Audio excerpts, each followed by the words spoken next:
ঘটনাটো এনেকুৱা হ'ল যে চেৰপাংগুৰিৰ এইফালৰ পৰা এটা ট্ৰাক আহি এটা বুলেৰ' পিক আপ আছিল, বুলেৰ' পিক আপটোক মাৰি 3-4টা বাইকক উৰাই তাৰপিছত মানুহ 4জন, 6জন, 7জন মানুহকো উৰাই দিলে।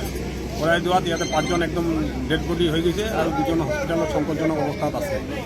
মানে আমি এনেকুৱা মানে দেখা নাই কেতিয়াও, আৰু আমি মানে ভাবাও নাই যে এনেকুৱা এটা ঘটনা হ'ব। আৰু গাড়ীবিলাকো একদম ৰাস্তাৰ ছাইডতে আছিল, মানুহবিলাকো একদম ৰাস্তাতে নাছিল, ছাইডত আছিল, কিন্তু গাড়ীটোৰ জখতে এতিয়া কি ক'ম, এনে মানে জানি বুজি মাৰিল নেকি এনেকুৱা, ড্ৰাইভাৰটো এনেকৈ লাগিছে আমাৰ।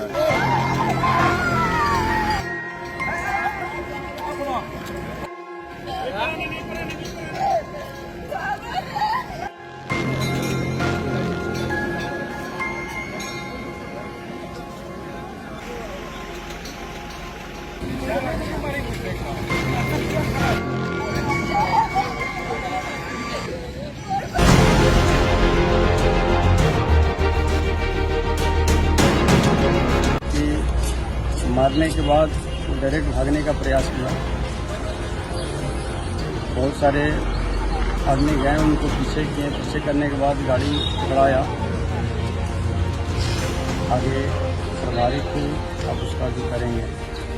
कितना डेट हुआ? 5 आदमी। এটা আনফৰ্চুনেট ঘটনা সংঘটিত হ'ল আমাৰ বস্তুগাঁৱৰ মহামায়া মন্দিৰৰ ফ্ৰণ্টতে।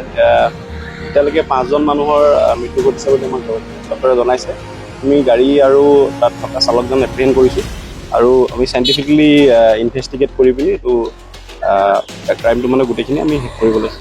তেনেকুৱা আমি এতিয়ালৈকে এংগল পোৱা নাই, জাষ্ট প্ৰিলিমিনেৰী, জাষ্ট হোৱা বেছি দেৰি হোৱাই নাই, গতিকে অলপ আমাক সময় দিয়ক, আমি সেইটো এংগলটো উলিয়াব বিচাৰোঁ।